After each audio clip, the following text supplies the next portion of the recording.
And by the way, I've been caught up to speed on that broadcast.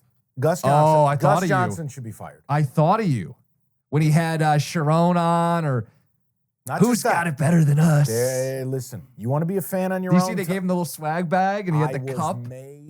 I was apprised of everything from my I Spies. Okay. I will just tell you, you can't name another announcer on another network calling another sport that behaves in the manner of Gus Johnson.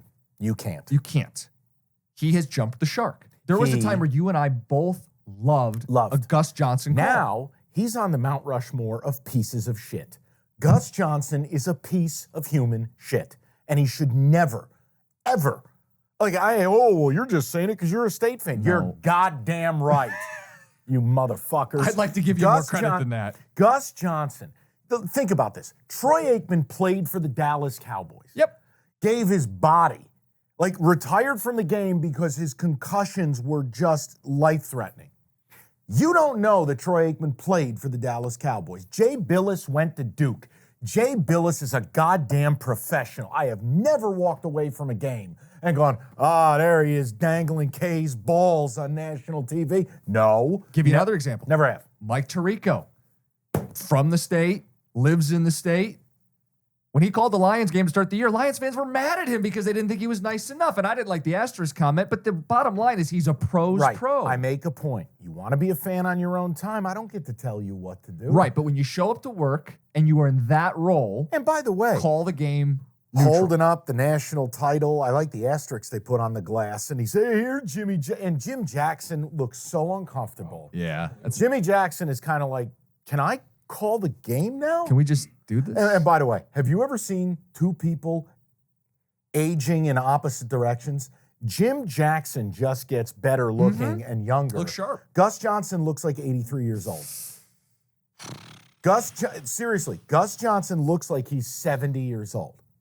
Maybe that's what happens when you sell your soul to Satan.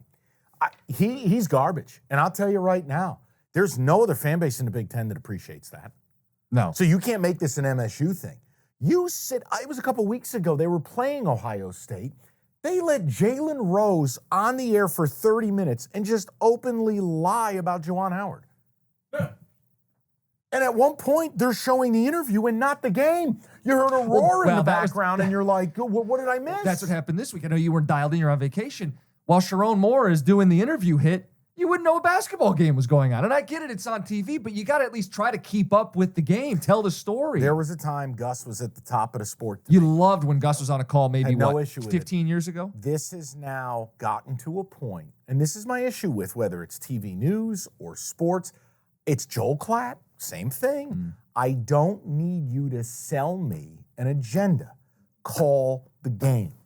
I'll figure out for myself what I think about the game. I don't have an issue if you want to tell the story of the game and the narrative of the game, but it's got to be focused on the actual what's going on in the game. I ain't here for you pushing to have the microphone in your left hand and your cock in your right, and you're talking about who's got it better than us. Who got it better than us? You're 8-20, motherfucker. Your team blows. Last place in the Big Ten. That guy is really turned into a complete joke to the point where it's a mutable game.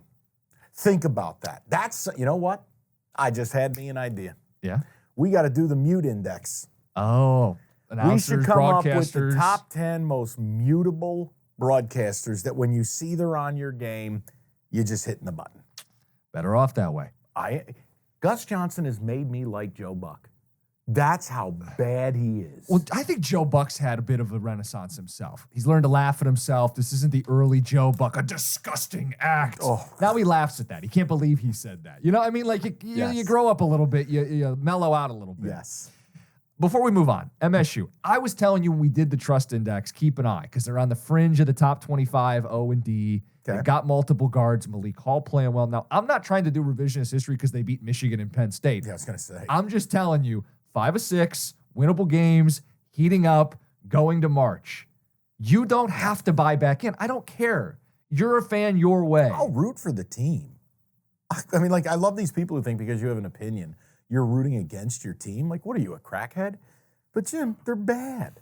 I don't think they're bad. Teams don't They have might not live. They're not going to live up to the preseason top 5 expectations. Well, and right, if you want to okay. hammer them for that, you deserve to hammer You're not them for ranked. that. You're not winning the Big Ten. You're not winning the Big Ten tournament. You're not winning the NCAA tournament. You're bad.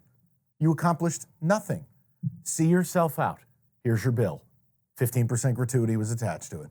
Get out. Like, look, think about this. How am I supposed to sit here and tell you they're good when between the 3 centers that they have, you can't form one functional player?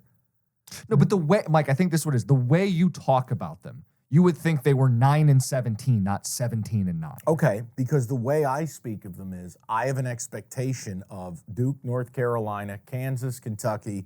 I have an expectation of Villanova. I have an expectation of a team that will go out and win the better part of 25-plus games. I have an expectation of winning the conference. I have an expectation of making the Final Four. So what I would ask you is, okay, knowing my expectation, now tell me what they are. Right. They're horrible. I would still tell you they have the ingredients of a team that can go on a deep tournament run. Define deep. Second weekend? Sweet 16 or deeper. Ken Palm has them as his 15th team in the sport.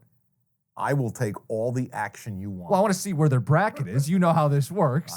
I know. But I don't. Maybe we are closer to this than I realize. But the way you talk about them and the way I talk about them, you would think one's on Mars and one's on Venus. That's fair. Like we're not even the same planet. I also think it's like if someone has never, like when Giannis came over, right?